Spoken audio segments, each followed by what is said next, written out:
Alam mo ba na isa sa mga dahilan kung bakit mabilis manghina ang matatanda ay dahil kulang sila sa protina? Oo, tama ang narinig mo.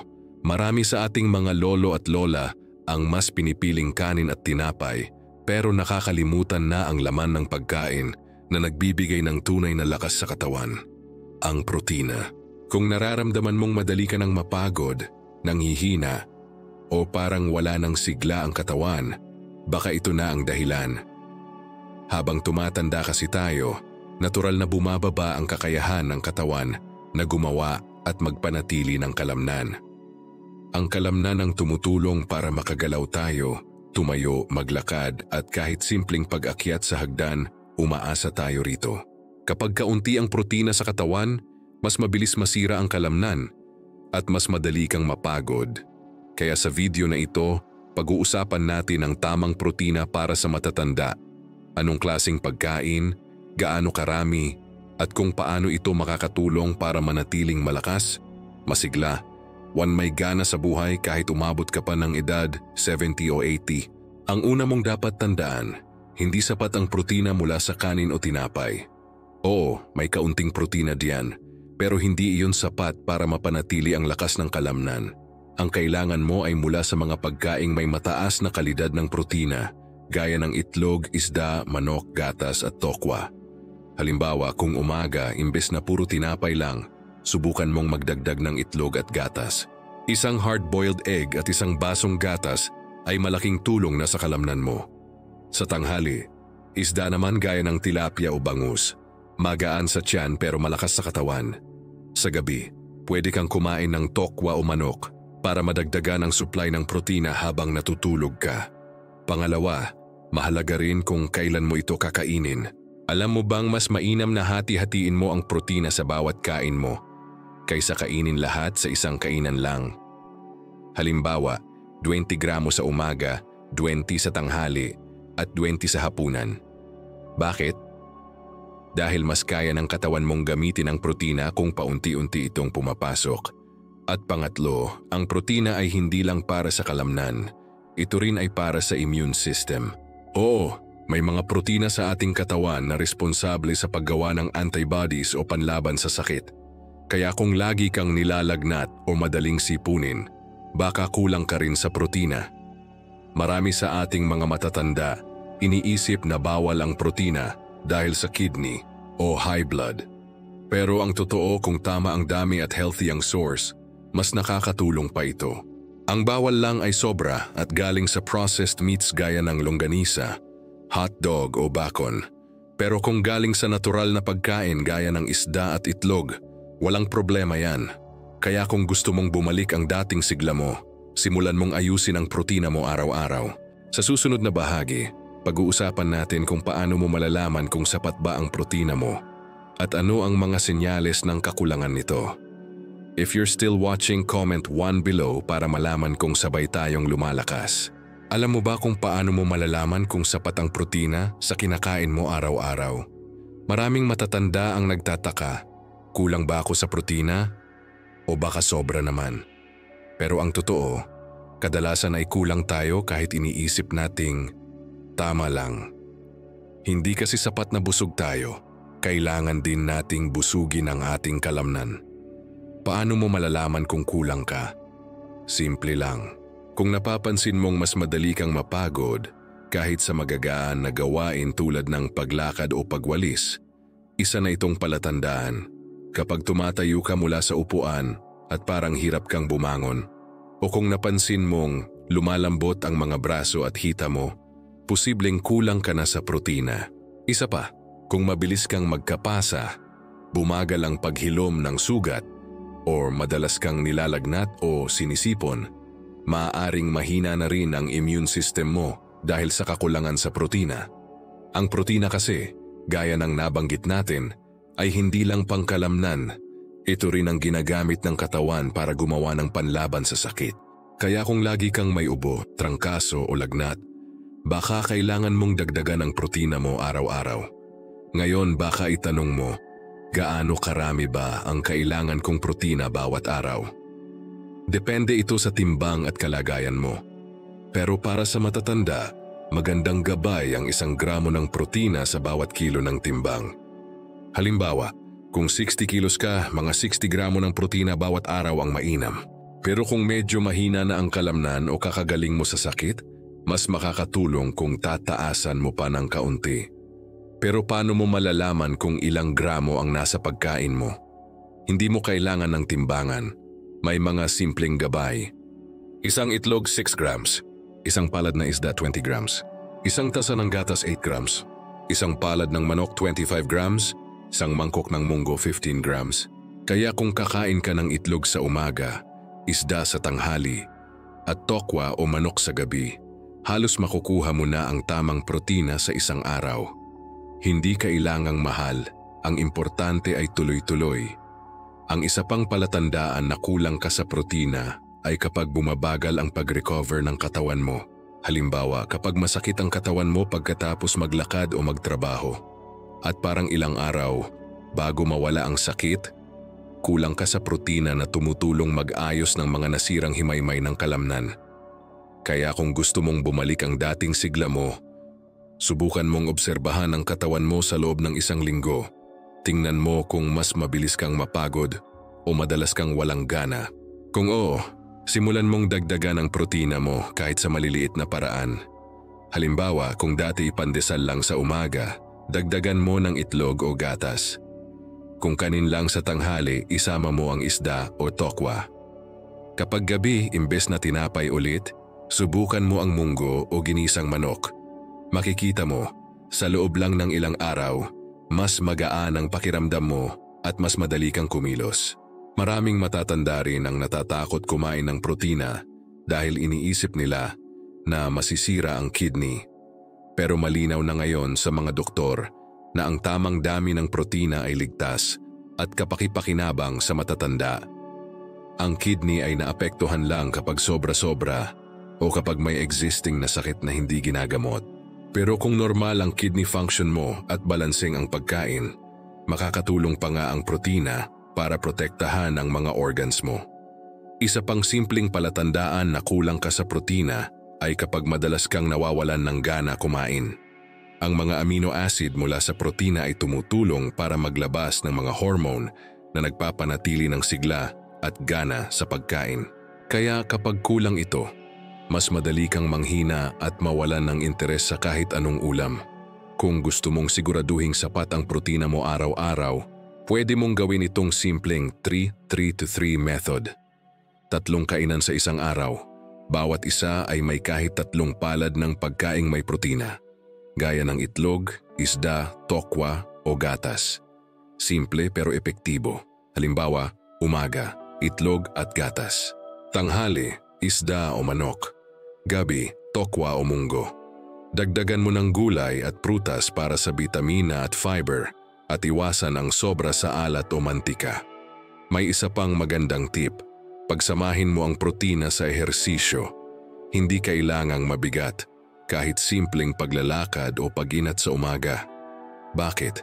Dahil kapag gumagalaw ang kalamnan, mas nagagamit ng katawan ng protina para mag-ayos at magpatibay ng laman. Kaya ang tamang kombinasyon ay protina plus galaw. Kanasiyo, mas malakas na katawan. Isipin mo na lang, bawat kain mo ng protina ay parang naglalagay ka ng bagong pundasyon sa katawan mo. Kung kulang, bumabagsak ang lakas. Pero kung sapat, tumitibay ka araw-araw. May mga lolo at lola nga na kahit nasa edad 70 na, kaya pa ring maglakad ng ilang kilometro araw-araw dahil maayos ang kanilang protina at ehersisyo. Hindi mo kailangan ng mamahaling supplements. Ang kailangan mo lang ay disiplina at tamang pagpili ng pagkain. At kung iniisip mo na huli na para magsimula, hindi totoo yan. Maraming pag-aaral ang nagsasabi na kahit magsimula ka lang ngayon, sa loob ng 2 linggo, may pagbabago na sa lakas mo. Makikita mo na mas madali kang kumilos, mas maliwanag ang isip, at mas maganda ang tulog mo sa gabi.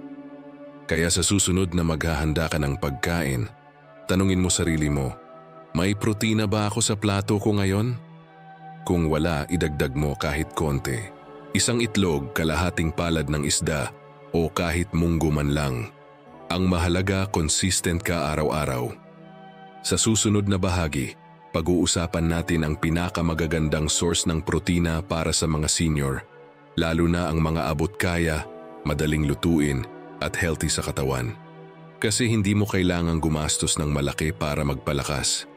Minsan, nasa harap mo na pala ang solusyon. Comment 2 kung gusto mong malaman kung ano ang pinakamabisang protina para sa matatanda. Ngayong alam mo na kung gaano kahalaga ang protina at kung paano malalaman kung kulang ka. Pag-usapan naman natin ang pinakamagandang pinagmumulan ng protina, yung mga pagkain na hindi lang masustansya kundi abot-kaya at madaling hanapin sa merkado. Kasi ang problema ng marami nating matatanda ay hindi kakulangan ng kaalaman kundi kakulangan sa budget o hirap sa pagpili kung alin talaga ang magandang protina. Pero ang totoo, marami sa mga pagkaing ito ay nasa harap mo na araw-araw. Unahin natin ang itlog. Isa ito sa pinakamagandang source ng protina para sa matatanda dahil kumpleto ito sa amino acids na kailangan ng katawan. Madali rin itong lutuin, pwede mong prituhin, i-hard-boil o gawing sahog sa gulay. Ang isang itlog ay may humigit kumulang 6 na gramo ng protina at mura lang. Pero tandaan, kung may mataas kang kolesterol, pwede mo namang kainin ang puti ng itlog dahil nandoon ang protina at iwasan lang ang sobrang dami ng dilaw. Pangalawa, isda. Hindi kailangan ng mamahaling salmon o tuna. Kahit bangus, galunggong o tilapia ay may mataas na protina. Bukod pa rito may omega-3 fatty acids din na tumutulong sa puso at utak. Ang mga matatanda na regular na kumakain ng isda ay kadalasang mas alerto, mas magaan ang pakiramdam, at mas maganda ang daloy ng dugo. Subukan mong magprito o i-steam at kung gusto mo ng masustansyang sabaw, gawin mo itong sinigang o tinola. Pangatlo, tokwa at munggo. Maraming nagugulat dito dahil akala nila puro karne lang ang may protina. Pero ang mga gulay gaya ng munggo, tokwa at taho ay maganda ring pinagmumula ng protina. Lalo na kung gusto mong bawasan ang kolesterol. Ang munggo ay may fiber din na nakakatulong sa bituka at pantunaw habang ang tokwa ay mataas sa calcium at iron. Sa isang mangkok ng ginisang munggo, halos 15 gramo ng protina na agad ang makukuha mo. Murang-mura pa, kaya swak sa budget ng mga senior. Pang-apat, gatas at yogurt. Alam mo bang habang tumatanda, mas bumababa ang kakayahan ng katawan na sumipsip ng calcium. Kaya magandang isabay ang protina sa calcium-rich foods tulad ng gatas. Isang tasa ng gatas ay may 8 gramo ng protina at nakakatulong pa para mapalakas ang buto at ngipin. Kung hindi ka sanay sa gatas, pwedeng subukan ng soy milk o yogurt na mababa sa asukal. Panglima, manok. Isa ito sa mga pinakasikat at pinakapraktikal na mapagkukunan ng protina. Pwede mo itong i-steam, iihaw o gawing sabaw. Kapag gusto mong bawasan ang taba, iwasan lang ang balat. Ang dibdib ng manok ay may mataas na protina at halos walang mantika. 1 o 2 piraso nito ay sapat na para sa isang kainan. At syempre, kung gusto mo ng variety, mga butil at mani gaya ng mani, monggo, at tahini ay maganda ring dagdag sa iyong pagkain. Pero tandaan, dahil mataas din ito sa fats, kumain lang ng kaunti. Ang kagandahan nito ay nagbibigay rin ito ng enerhiya, lalo na kung hindi ka pa kumakain ng tanghalian o gusto mo lang ng merienda. Isang simpleng paraan para hindi ka malito ay ang isda, itlog, tokwa rule. Araw-araw siguraduhing may isa man lang sa 3 yan ang nasa plato mo. Kung may isda ka sa tanghali, itlog sa umaga at tokwa sa gabi, panalo ka na. Hindi mo kailangan ng mahal na supplements o powder dahil sapat na ang tunay na pagkain mula sa kusina mo. Ngayon pag-usapan natin ang paghahanda kasi kahit tama ang pagkain mo, kung mali ang paraan ng pagluluto, nawawala rin ang sustansya. Kung maaari, iwasan ang labis na pagprito sa mantika dahil nasisira ang mga amino acid kapag nasusunog. Mas mabuting i-steam, iihaw o igisa sa kaunting mantika lang. Kung may air fryer ka, mas maganda dahil hindi mo na kailangan ng maraming mantika. Mahalaga rin ang timing ng pagkain. Ang katawan ng matatanda ay mas maganda ang pagtanggap ng protina kapag pantay ang kain sa bawat oras. Halimbawa, kung sanay kang kumain ng marami sa tanghali pero konti sa umaga at gabi, subukan mong pantayin. Bakit? Dahil mas nagagamit ng katawan ang protina kung dahan-dahang pumapasok kaysa biglaan. Kaya ang simpleng itlog sa umaga ay mas may epekto kaysa puro karne sa tanghali. May mga senior na nagsasabi, "Ay, wala na akong gana kumain ng karne." Kung ganon, huwag mong pilitin ang sarili mo. Hanapin mo ang mga protinang magaan sa tiyan tulad ng tokwa, munggo at gatas. Maaari ka ring gumawa ng protina smoothie. Haluan mo ng gatas, saging at peanut butter. Malambot, masarap at masustansya pa. Kung minsan, kailangan lang ng kaunting pagpaplano. Halimbawa, magluto ka ng 3 itlog sa umaga, isa para kainin ngayon, isa para tanghalian at isa para merienda. O kaya magluto ka ng ginisang munggo, tapos itabi mo para sa 2 kainan. Sa ganitong paraan, siguradong tuloy-tuloy ang protina mo kahit busy ka o walang gana. Ang isa pang magandang pag-isipan ay ang kombinasyon. Hindi mo kailangang puro protina lang. Ang mas epektibo ay protina plus gulay plus prutas. Halimbawa, tinolang manok na may sayote at saging na saba sa dessert. Kompleto na iyon sa nutrisyon. Huwag mo ring kalimutan ang tubig. Ang protina ay kailangan ng sapat na tubig para maproseso ng maayos sa katawan. Kaya kung kumakain ka ng maraming protina, siguraduhing may 8 baso ng tubig bawat araw. At ito ang magandang balita. Kahit simpleng mga pagkaing Pinoy gaya ng munggo, itlog, isda at tokwa ay sapat na para palakasin ka. Ang sikreto ay hindi nasa presyo ng pagkain, kundi sa consistency. Araw-araw na disiplina kahit maliit lang ay nagdudulot ng malaking pagbabago sa katawan mo. Marami nga akong nakakausap na senior na nagsasabing, "Doc, dati hirap na akong tumayo sa kama. Pero ngayon, parang mas magaan na." Kapag tinanong ko kung anong ginawa nila, sagot nila, "Sinunod ko lang po yung tamang protina. Hindi kailangang komplikado, ang kailangan lang ay simula. Kaya sa susunod na lalabas ka para mamalengke, tandaan mo ito. Huwag agad sa mamahaling ulam. Hanapin mo ang nagbibigay ng lakas, hindi lang busog. Kasi sa edad natin, hindi na mahalaga kung gaano karami ang kain natin, kundi kung gaano ito kaepektibo para palakasin ang katawan."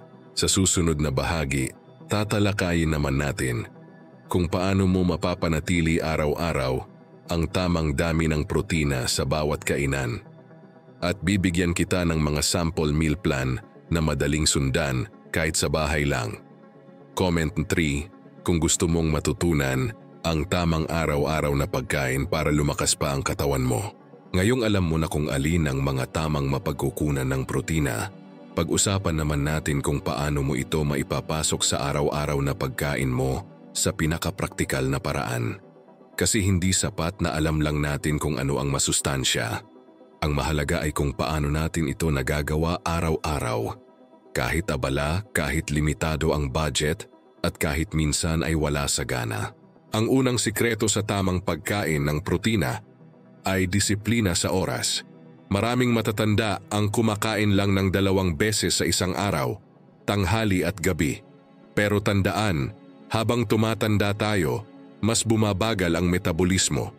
Ibig sabihin, mas mabuting hatiin ang protina sa 3 o 4 na kainan sa maghapon para mas mahusay itong magamit ng katawan. Kapag sabay-sabay mo kasing kinain ng protina sa isang kainan lang, hindi ito lubusang nagagamit. Ang sobra ay nasasayang. Kaya subukan mong ayusin ang pagkain mo ng ganito. Sa umaga, maganda kung may protina ka agad sa unang kain. Halimbawa, 1 itlog at 1 basong gatas or soy milk. Kung gusto mo, pwedeng dagdagan ng saging o tinapay para may enerhiya. Huwag mong isipin na mabigat ito. Sa totoo lang, ito ang magbibigay sa iyo ng lakas para gumalaw buong umaga. Ang maraming matatanda ay nawawalan ng gana kasi puro kape at tinapay lang ang kinakain. Walang protina, kaya madaling manghina. Sa tanghali, ito ang pinaka-main meal mo. Maglagay ng isang palad ng isda o manok at samahan ng gulay tulad ng malunggay, monggo o sayote. Kung isda ang ulam, mas mabuting i-steam o igisa sa kaunting mantika para hindi mawala ang sustansya. Maganda ring may konting kanin para may dagdag na enerhiya. Pero tandaan, ulam muna bago kanin para mas makuha ng katawan ng protina bago ang carbohydrates. Sa hapon o merienda, pwede kang kumain ng mani, tokwa o kahit simpleng gatas ulit. Maraming matatanda ang umiinom lang ng tubig o kape sa hapon. Pero maganda kung may kaunting protina rin dito para tuloy-tuloy ang lakas. Kung gusto mong magbago ng lasa, pwedeng gumawa ng banana protein shake gamit ang gatas, saging at kaunting peanut butter. Hindi lang masarap, masustansya pa. Sa gabi, magaan lang. Pwede kang kumain ng tokwa, munggo o sopas na may manok. Ang protina sa gabi ay nakakatulong sa paghilom ng kalamnan habang natutulog ka.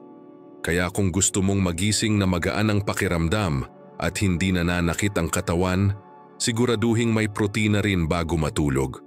Ngayon, kung gusto mo ng simpleng meal plan na pwedeng sundan kahit araw-araw, ito ang halimbawa. Umaga, isang itlog, isang basong gatas at kalahating saging. Tanghali, isdang inihaw, isang tasang gulay at kalahating tasa ng kanin.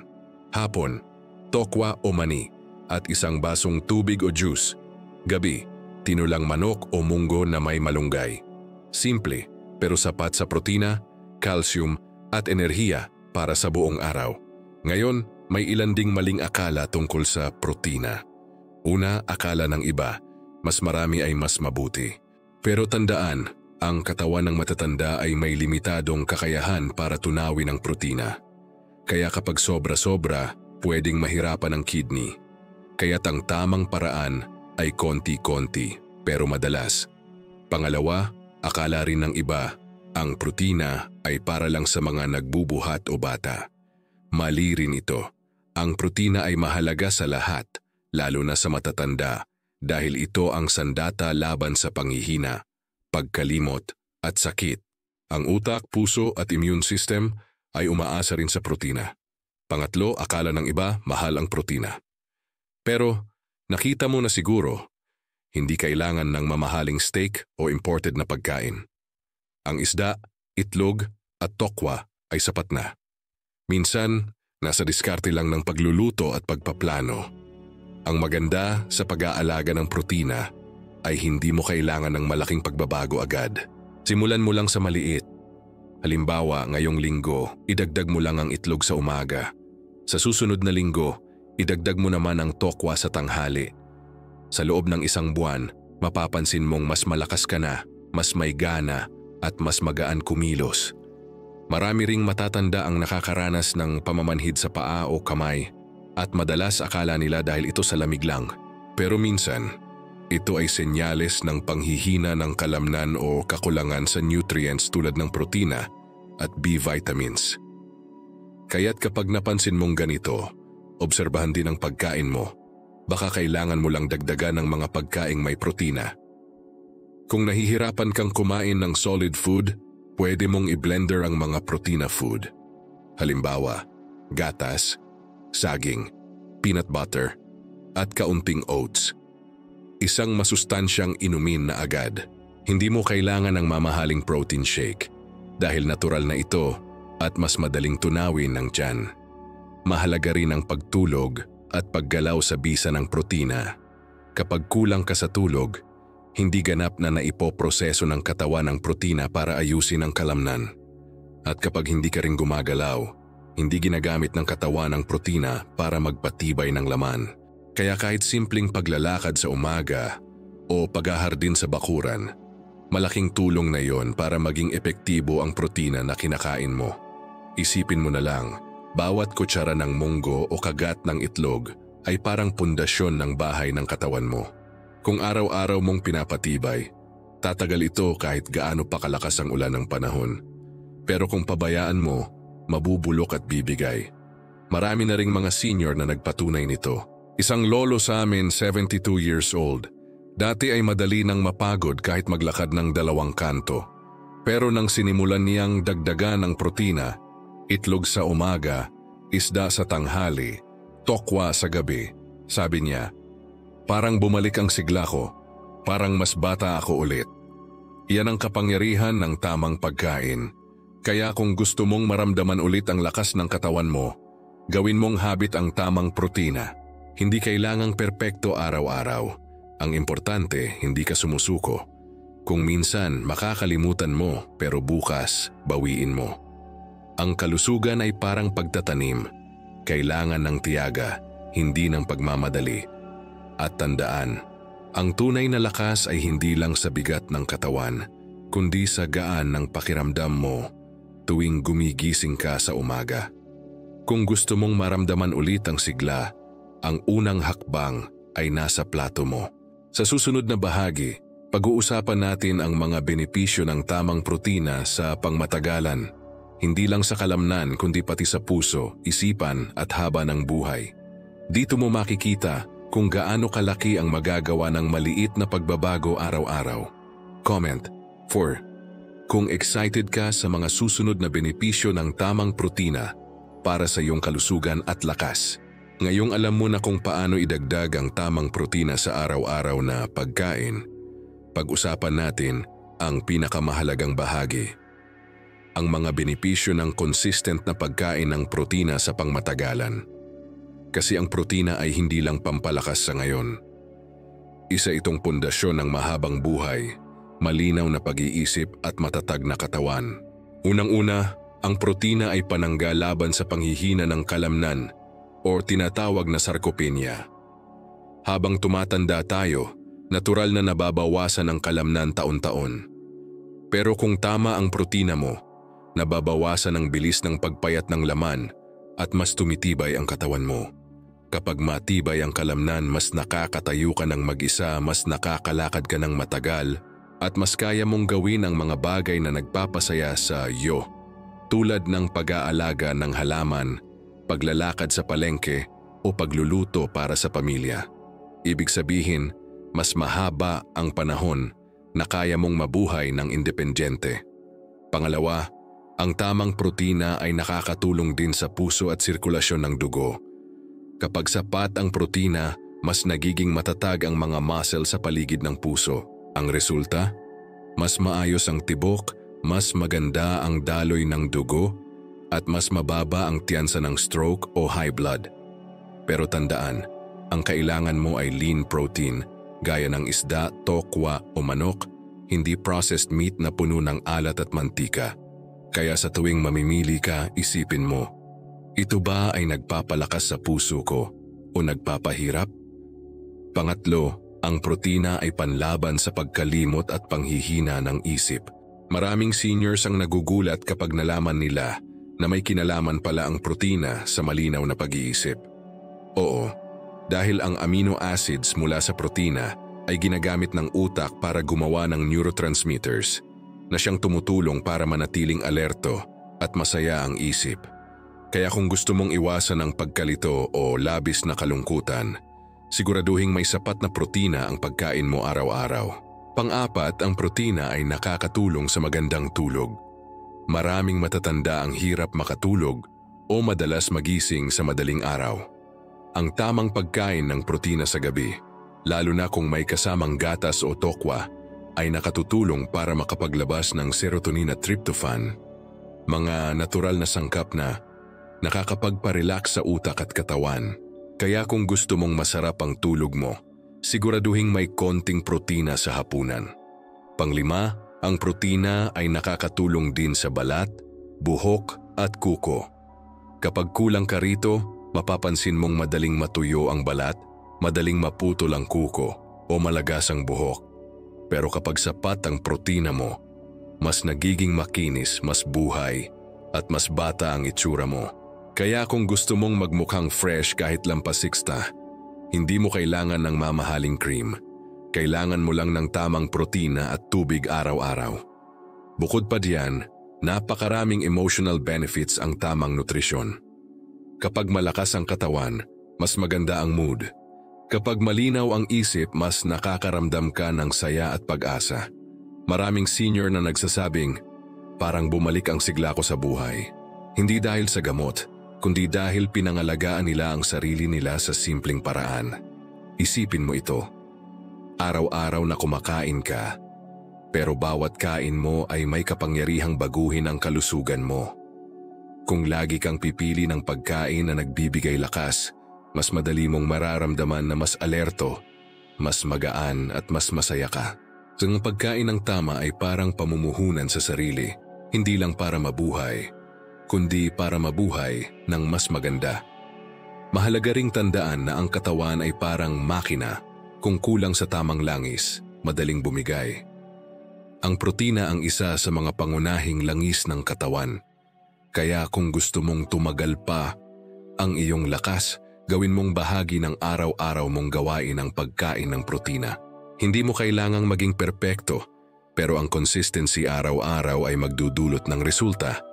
Kaya't kapag gumigising ka tuwing umaga, tanungin mo ang sarili mo, anong gagawin ko ngayon para palakasin ang katawan ko? Ang sagot, kumain ng tama, gumalaw ng tama, at huwag kalimutan ang protina.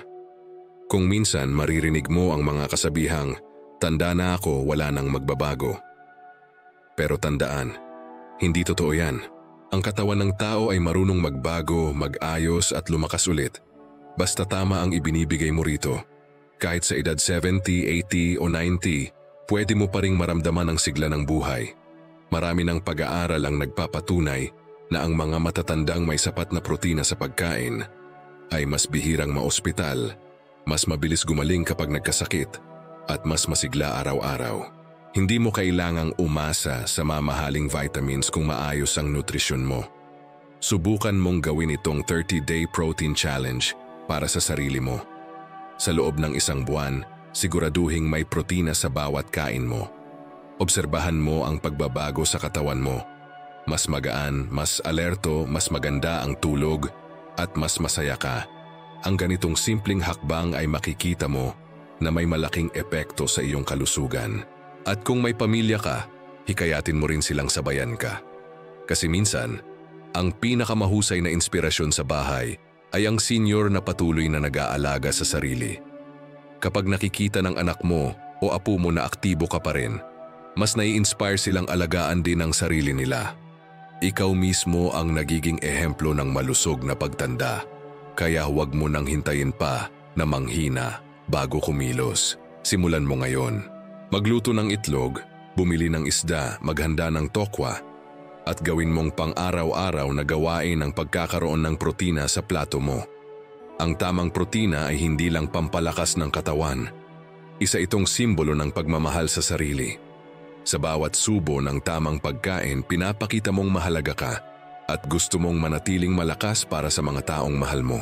Kung gusto mong mabuhay ng mahaba, malakas at masaya, hindi mo kailangang maghintay ng milagro. Simulan mo lang sa susunod mong kainan. Kaya ngayon, huminga ka ng malalim at sabihin mo sa sarili mo, kaya kong maging malakas, kaya kong magbago, at sisimulan ko ngayon.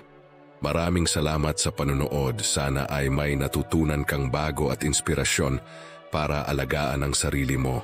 Kung gusto mo ng mas maraming payong pangkalusugan para sa mga seniors, siguraduhing nakasubscribe ka sa ating channel. At kung nakarating ka hanggang dito, comment down sa ibaba para alam kong kasama ka sa mga seniors na may disiplina, lakas, at inspirasyong mabuhay ng mahabang panahon.